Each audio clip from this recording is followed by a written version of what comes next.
Dear students, in this video we will discuss about the chapter magnetic effect of electric current, which is very interesting topic. सबसे पहले देखिए what is magnetic field. Magnetic field को हम define कैसे करेंगे? It is the space, field का मतलब क्या होगा? Space. It is the space around a magnet in which magnetic force is exerted. हम मैग्नेट के चारों तरफ जो भी फील्ड होगी उसे क्या कहेंगे? Magnetic field. या फिर कहेंगे the space around a current carrying conductor in which magnetic force is exerted. दोनों क्या है? Magnetic field. इसका क्या मतलब होगा? जो हम सीखने जा रहे हैं magnetic effect of electric current. देखो लास्ट यूनिट में हमने सीखा था heating effect of electric current, और अब क्या सीखेंगे? Magnetic effect of electric current. कि किसी भी कंडक्टर, किसी भी वायर में से अगर करंट फ्लो हो और उस करंट की वजह से उसके चारों तरफ मैग्नेटिक फील्ड क्रिएट हो जाए, इस प्रोसेस को क्या बोलते हैं? मैग्नेटिज्म। क्या बोलते हैं? मैग्नेटिज्म। अब करंट फ्लो होने से कहीं पर मैग्नेटिक फील्ड क्रिएट हुआ, उसका पता कैसे लगा? एक साइंटिस्ट थे ओस्टेड, उन्होंने क्या देखा? अगर किसी भी एक सर्किट में एक वायर और अगर हम बैटरी लगाते,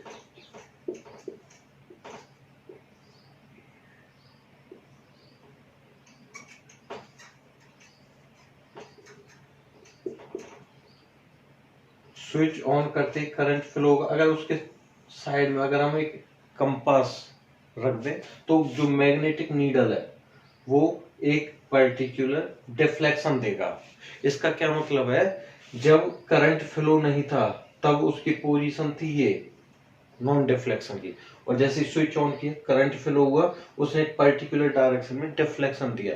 ये डिफ्लेक्शन क्या है? बिना टच किए, और ये जो मैग्नेटिक नीडल है वो डिफ्लेक्ट हुई। इसका मतलब क्या है कि इसके चारों तरफ कुछ चीज तो आई जिसने इसे इफेक्ट डाला इस पर।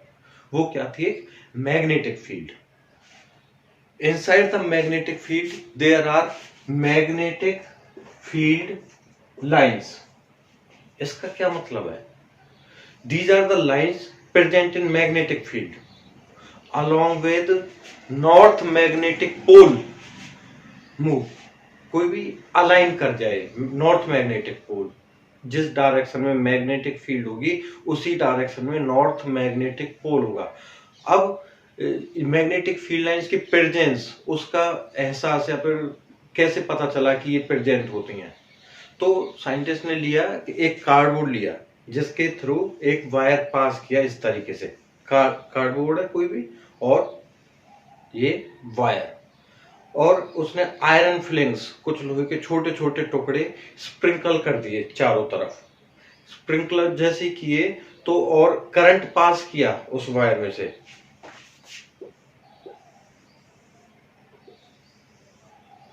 ये वायर इस तरीके से जितने भी आयरन फिलिंग थे इस तरह से स्प्रिंकल किए चारों तरफ, और जैसे करंट पास किया तो वो जितनी भी आयरन फिलिंग्स थी एक पर्टिकुलर शेप सर्कल्स की फॉर्म में इस तरीके से अरेंज हो गए। जितने भी आयरन फिलिंग्स थे एक कंसेंट्रिक सर्कल्स की फॉर्म में आ गए। अब मैग्नेटिक फील्ड लाइंस की डायरेक्शन क्या होगी? वो चीज रिप्रेजेंट करती कंपास।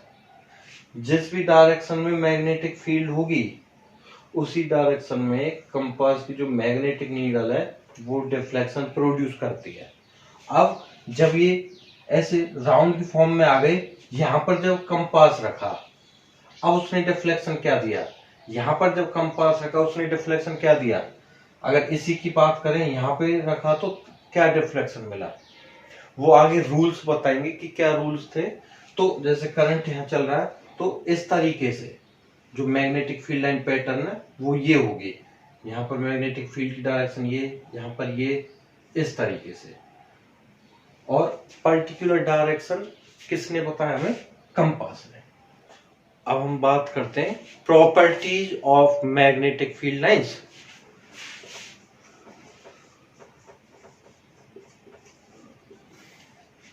जो भी मैग्नेटिक फील्ड लाइंस हैं, ये हमारे पास एक bar magnet, north south, there are two poles on a bar magnet. जो भी मैग्नेटिक फील्ड लाइंस हैं वो ओरिजिनेट होती हैं नॉर्थ पोल से और मर्ज होती है कहां, साउथ पोल पर। इस तरीके से नीचे की बात करें तो सेम डायरेक्शन, एरो हेड ये, और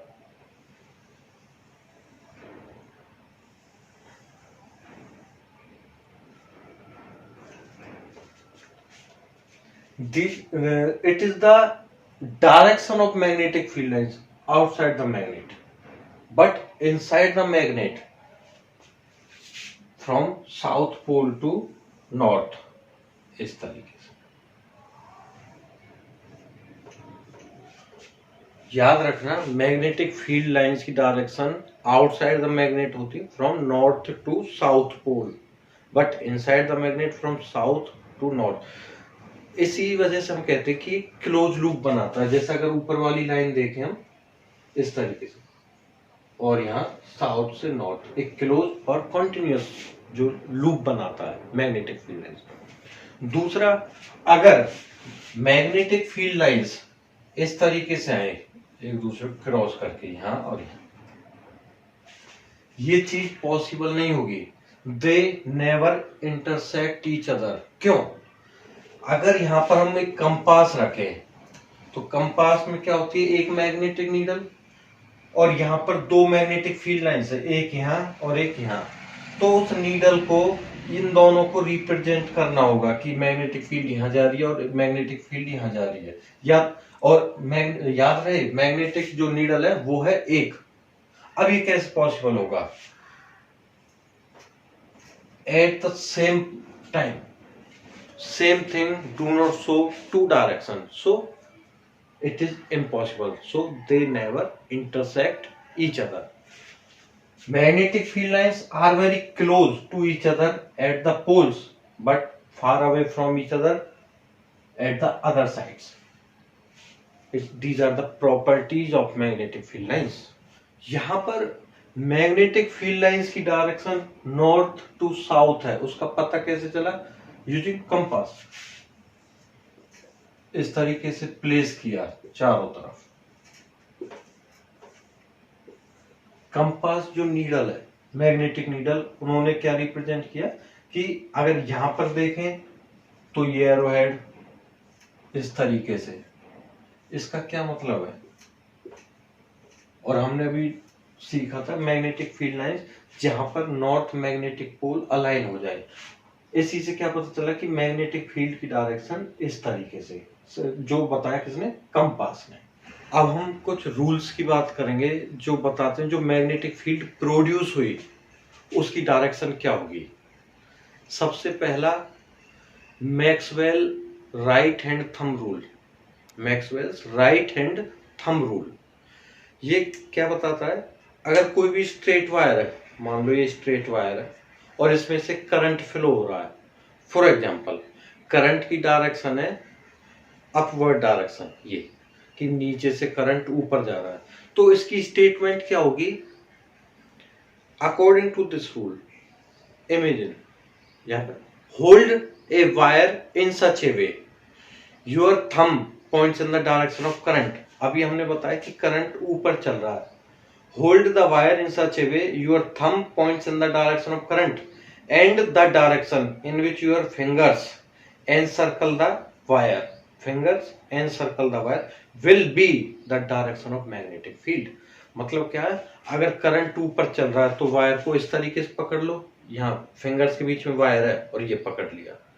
अब जिस डायरेक्शन में फिंगर्स एनसर्कल कर रही है वायर को वो मैग्नेटिक फील्ड की डायरेक्शन होगी। इसका मतलब क्या? ऊपर करंट चल रहा है तो मैग्नेटिक फील्ड उसके चारों तरफ इस तरीके से बनेगा।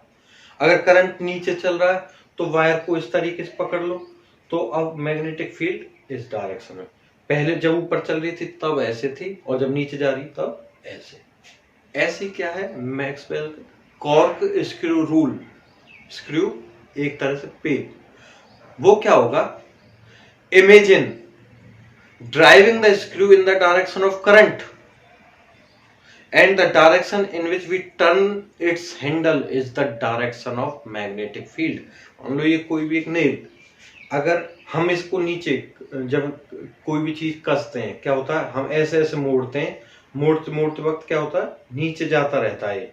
अब जब ये नीचे जा रहा है इसका मतलब क्या है कि हमने मान लिया it is driving in the direction of current, और जिस डायरेक्शन में हम इसका हैंडल मोड़ रहे हैं वो क्या होगा, will be the direction of magnetic field. तो अभी हमने बात की थी magnetic field pattern due to straight line, straight wire.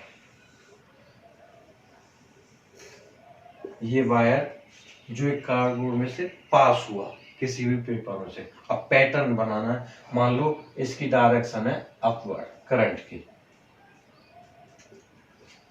अब क्या होगा, एक तो कंसेंट्रिक सर्कल्स की फॉर्म में मैग्नेटिक फील्ड पैटर्न बनेगा इस तरह। अब उसकी डायरेक्शन क्या होगी, अभी बताया मैक्सवेल राइट हैंड, इस वायर को ऐसे पकड़ो और करंट मैग्नेटिक फील्ड की डायरेक्शन क्या होगी, इस तरीके से।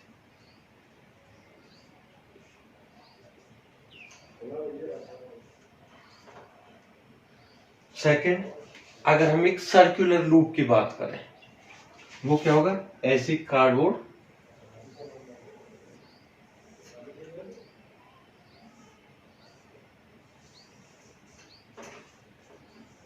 बैटरी से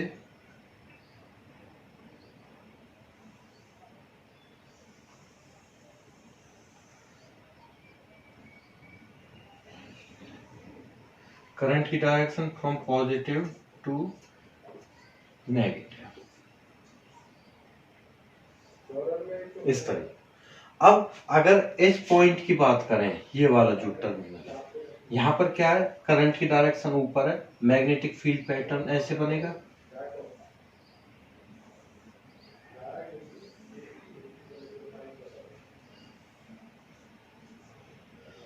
और इधर की बात करें तो यहाँ करंट की डायरेक्शन नीचे, तो मैग्नेटिक फील्ड पैटर्न ऐसे बनेगा।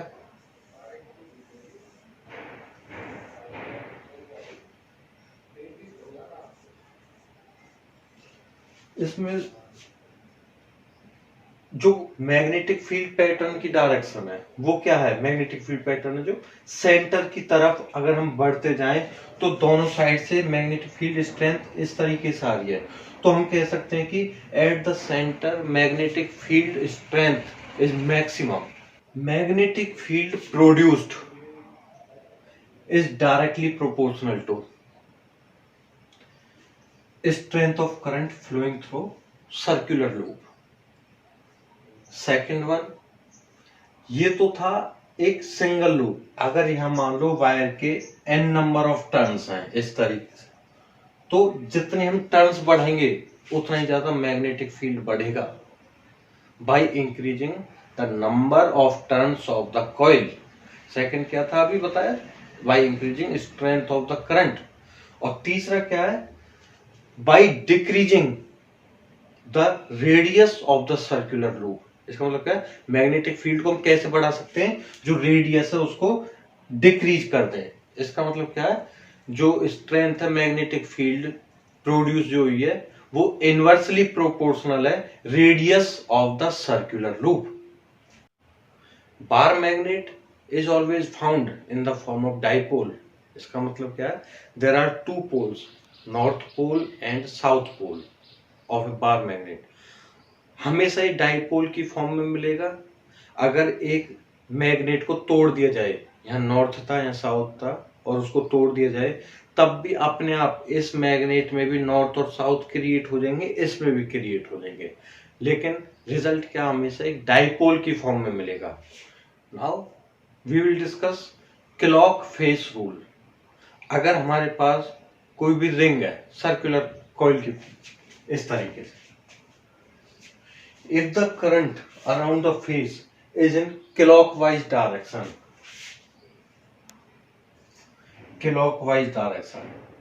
then there will be south pole। इसका उल्टा कर दें, if the direction of current around the face is anti-clockwise, then there will be north pole. अगर हमारे पास कोई रिंग है, जो अभी हमने सीखा था हमेशा डाइपोल की फॉर्म में रहता है। एक एग्जांपल देता हूँ, कोई भी रिंग है इस तरीके से, अगर उसमें से करंट फ्लो हो रहा है ये इस डायरेक्शन में, आप लोग देख रहे हो डायरेक्शन ऑफ करंट क्या है, क्लॉकवाइज। आपकी तरफ से देख रहे हैं तो क्या है, क्लॉकवाइज। लेकिन सेम टाइम मेरी तरफ से देखोगे तो वो क्या है, एंटी क्लॉकवाइज। आपकी तरफ से बन रहा क्या, साउथ पोल, मेरी तरफ से वही क्या बनेगा, north pole. Then it is in dipole form. अभी हमने डिस्कस किया था magnetic field pattern due to straight wire and circular coil. अब हम बात करेंगे सोलेनॉइड की। What is the magnetic field pattern around a solenoid? What is solenoid? It is a long coil containing large number of turns of insulated copper wire।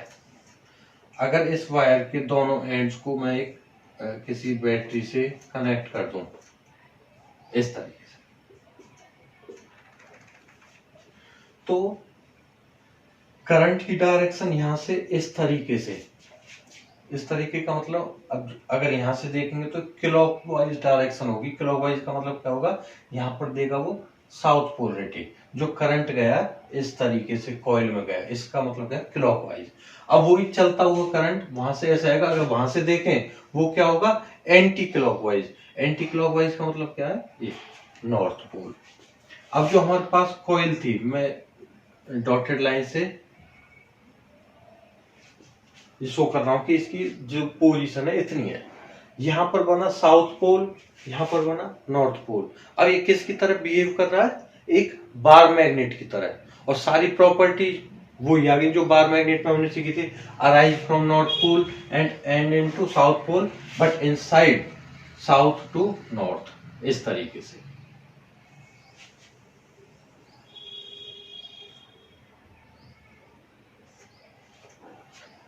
अब जो magnetic field pattern, जो भी produce हुई magnetic field, किस किस factor पे depend कर रही है, number of turns. If we increase number of turns then magnetic field strength will also increase. Second one, strength of current. अगर हमने करंट बढ़ा दिया तो मैग्नेटिक फील्ड भी इंक्रीज होगी।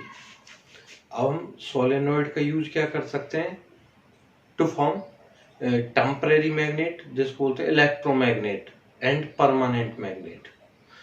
अब कैसे बना सकते हैं, अब जो इसके बीच में एयर गैप था, जो भी हमने वायरिंग ली थी हेलिक्स की फॉर्म में, एयर गैप, उसके अंदर अगर हम मटेरियल डाल दें, iron core, soft iron core, जो क्या है एक इलेक्ट्रोमैग्नेट बनाने में हेल्प करता है। कि जब तक करंट फ्लो होता रहेगा सोलेनॉइड के ऊपर से, जब तक वो मैग्नेट का काम करेगा। और जैसे करंट स्टॉप हुआ, हमने स्विच ऑफ किया, तो क्या होगा, करंट स्टॉप हो जाएगा। करंट स्टॉप होते ही वो जो मटेरियल है सॉफ्ट आयरन कोर अपनी सारी मैग्नेटिज्म खो देगा और वो एक सिंपल एक आयरन कोर की तरह काम करेगा। इसे बोलते हैं टेम्परेरी मैग्नेट, कि जब तक करंट है जब तक मैग्नेटिज्म है, अदरवाइज नो मैग्नेटिज्म। दूसरा, अगर हम कोई मटेरियल यूज करें, जो हम अलॉयज यूज कर सकते हैं, जैसे स्टील के साथ कार्बन, ये हो गया कार्बन स्टील, क्रोमियम स्टील और कोबाल्ट स्टील, ये एग्जांपल्स थे। इनकी प्रॉपर्टी क्या होती है, अगर स्विच ऑफ कर दें हम तब भी इनके अंदर मैग्नेटिज्म बनी रहती है और इनको बाहर हम यूज कर सकते हैं एज ए बार मैग्नेट, जिसको बोलते हैं हम परमानेंट मैग्नेट। जो हमारे पास इलेक्ट्रोमैग्नेट होता है, इलेक्ट्रोमैग्नेट का मतलब क्या है, टेम्परेरी, और वो हो गया दूसरा परमानेंट, हमेशा के लिए। परमानेंट मैग्नेट की कभी भी स्ट्रेंथ चेंज नहीं कर सकते हम, वो एक फिक्स हो जाती है। लेकिन इलेक्ट्रोमैग्नेट हमारे अकॉर्डिंग चेंज हो सकता है, जैसा हम चाहें। स्ट्रेंथ कम करनी हो तो कम फ्लो कराकर करंट कर सकते हैं, और अगर बढ़ानी हो तो स्ट्रेंथ ऑफ करंट इंक्रीज करके हम बढ़ा सकते हैं। दूसरा, जो भी पोल्स हैं परमानेंट मैग्नेट के फिक्स हो गए, लेकिन in case of electromagnet poles can be changed. Dear students, मान लीजिए हमारे पास कोई कंडक्टर है, एक कंडीशन तो ये है कि दो मैग्नेट रख दिया हमने, इधर नॉर्थ पोल इधर साउथ पोल, उसके बीच में एक कंडक्टर रख दिया। एक कंडीशन ये है उसमें से करंट फ्लो कराएं, और दूसरी कंडीशन ये है उस जो भी हमने मान लो रॉड थी कोई भी कंडक्टर, उसको उस पर फोर्स लगाया, ऊपर नीचे किया। एक कंडीशन में तो फोर्स प्रोड्यूस होगा, दूसरी कंडीशन में करंट प्रोड्यूस होगा। जब हमने मैग्नेटिक फील्ड में कंडक्टर को रखा और करंट फ्लो कराया, there are two things, magnetic field from north to south pole, second one is current. Current या तो इस तरीके से होगा या फिर इस डायरेक्शन में होगा। अब दो चीजें, तो तीसरी क्या प्रोड्यूस होगी यहाँ पर, फोर्स। याद रखना जब भी हम फोर्स निकालते हैं तो फ्लेमिंग्स का लेफ्ट हैंड यूज करते हैं, लेफ्ट हैंड रूल है जो फोर्स। अगर इसका उल्टा कर दें कि मैग्नेटिक फील्ड में कोई भी कंडक्टर हम मूव कराएं, मोशन दें, फोर्स लगाएं उस पर, तो कौन सी चीज प्रोड्यूस होगी, करंट। और करंट इवेल्युएट करने के लिए, डायरेक्शन ऑफ करंट निकालने के लिए फ्लेमिंग राइट हैंड जो रूल है हमारे पास वो यूज करते हैं। दोनों में फर्क समझ में आया, फोर्स के लिए लेफ्ट और करंट के लिए राइट। अब इनकी स्टेटमेंट क्या है कि फोर्स कैसे निकलेगा या फिर करंट कैसे निकलेगा। अब हम बात करते हैं लेफ्ट हैंड रूल की। इसमें क्या था, there are three fingers, we use thumb, four finger and central finger या फिर मिडल फिंगर। इस केस में क्या होगा, these are mutually perpendicular to each other, तीनों के तीनों एक दूसरे के 90 डिग्री एंगल पर रखे हुए हैं। यहां पर दो जो चीज है वो डायरेक्शन फिक्स होगी उनकी, तीसरी हम निकालते हैं। जो भी जिस डायरेक्शन में थंब पॉइंट करेगा वो फोर्स का निकलेगा। स्टेटमेंट क्या है, imagine your thumb, forefinger and central finger are placed mutually perpendicular to each other. Forefinger points in the direction of magnetic field. Central finger points in the direction of current.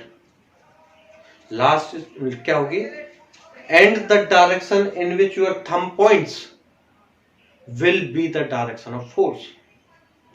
जिस direction में thumb बचा वो किसकी direction होगी, force की। ये दोनों fix है।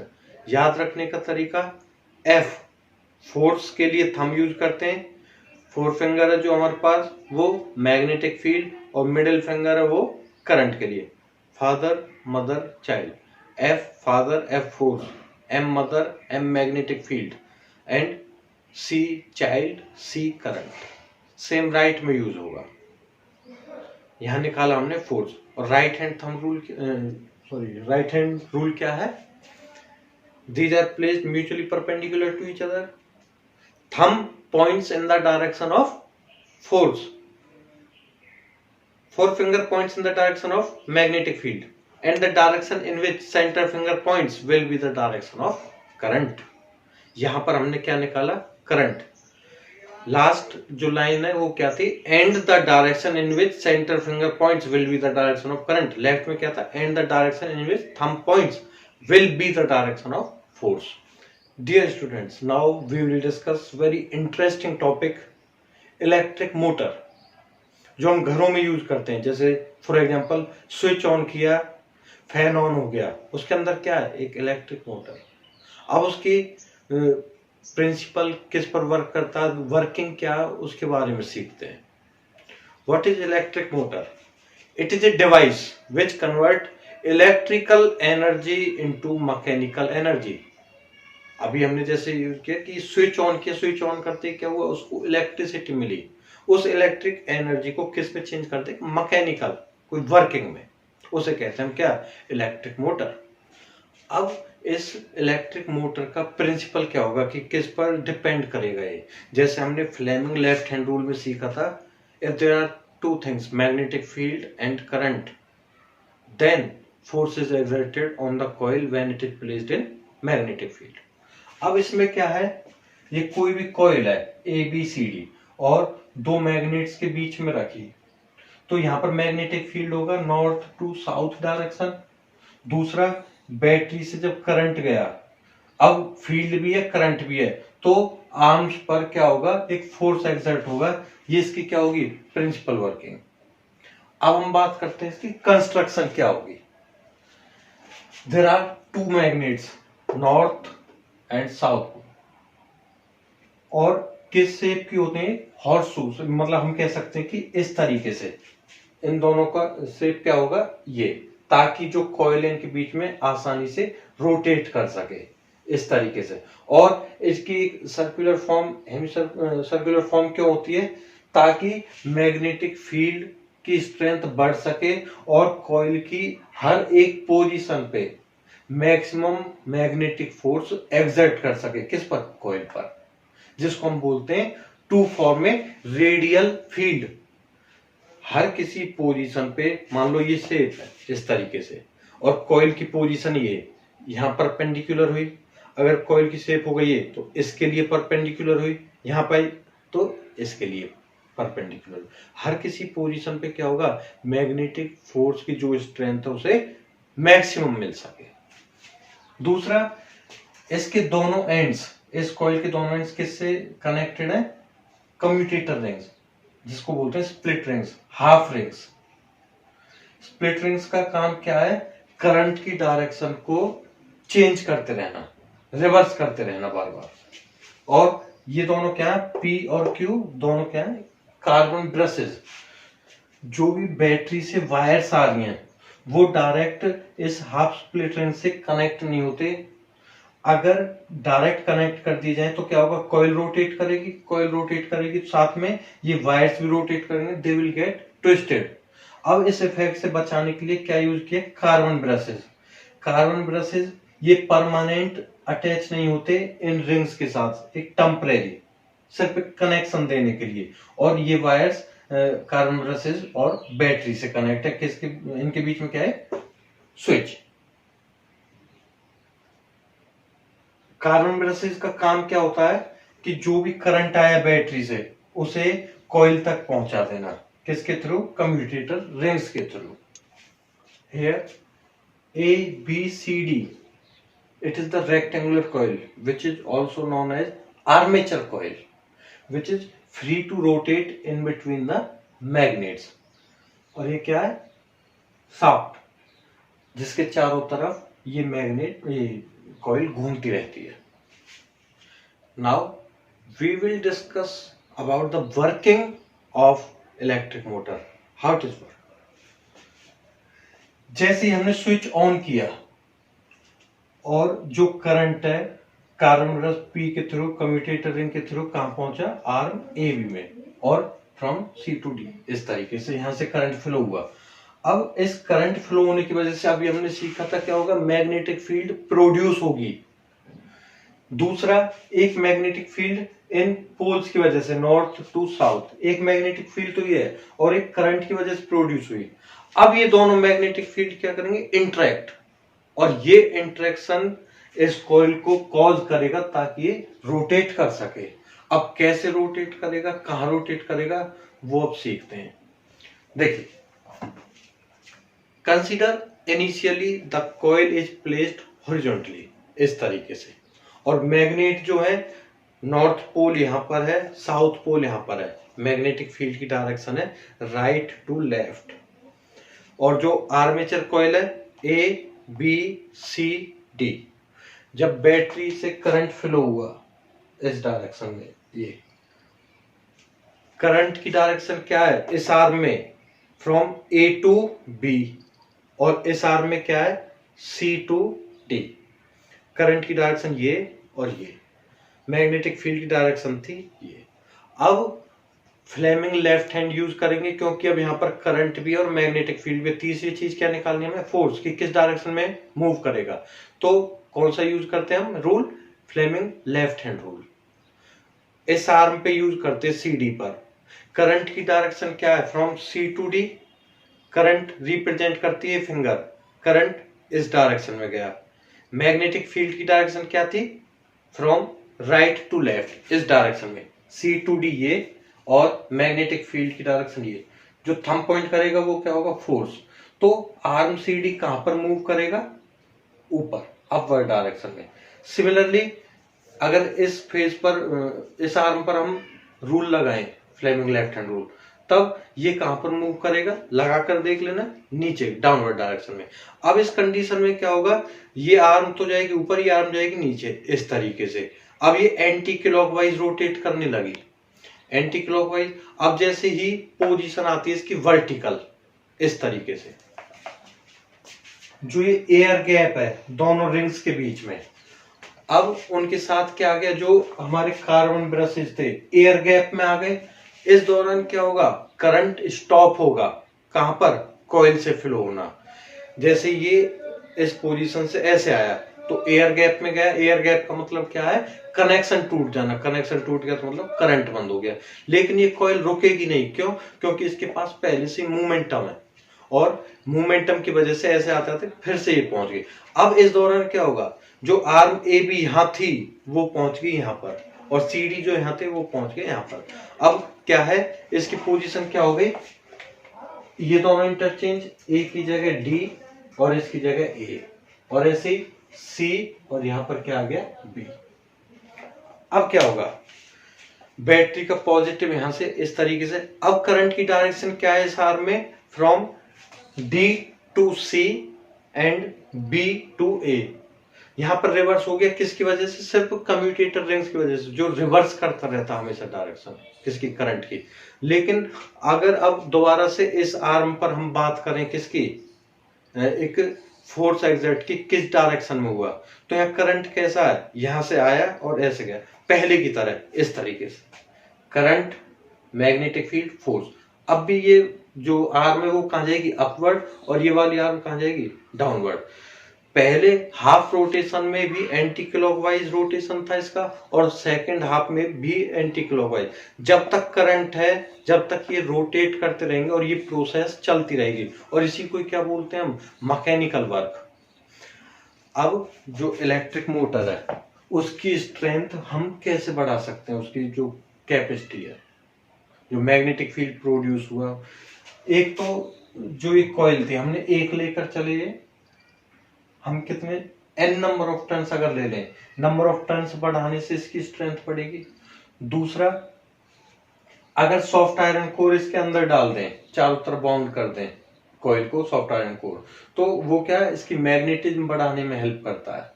और परमानेंट मैग्नेट की जगह हम यूज करें इलेक्ट्रोमैग्नेट, जो करंट फ्लो होने की वजह से बनता है, उसकी स्ट्रेंथ फ्लेक्सिबल होती है, कभी कम कभी ज्यादा, तो हम उसकी स्ट्रेंथ बढ़ा सकते हैं बाय यूजिंग इलेक्ट्रोमैग्नेट।